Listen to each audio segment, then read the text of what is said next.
Campus to keep the LGBTQ community strong. CitrusTV reporter Carmella Boykin is in studio to discuss how the community is using media to come together. Carmella?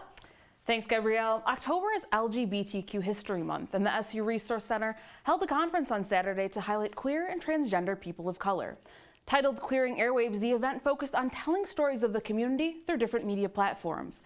A feature was podcasting duo Nikita and Money, who recorded a live podcast episode for their show, Queer Walk. Money McEachern says an essential part of their job is connecting with others. So important to have a community when you're doing stuff.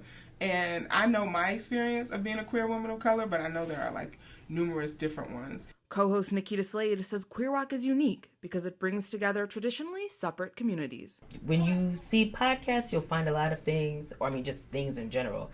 You'll find things for people of color, things for women, you'll find queer people, but it's rare that something, exists for people who sit at all those intersections. Slade says the purpose of their work is helping people feel less alone.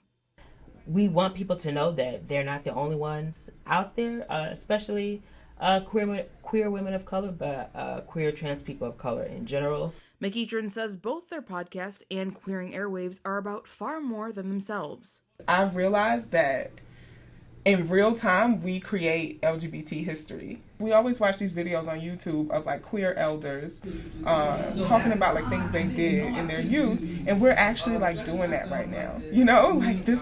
This is something. It's monumental. But at the end of the day, Slade says it's about bringing people together and having a good time. We want people to have fun, walk away with some joy. It's really hard out here. Life is really difficult for people in general, but especially, again, when you sit at these different intersections. So we want people to walk away, with some knowledge, with some joy, with some community. Carmella Boykin, CitrusTV News. For more information about events happening on campus for LGBTQ History Month, visit lgbt.syr.edu.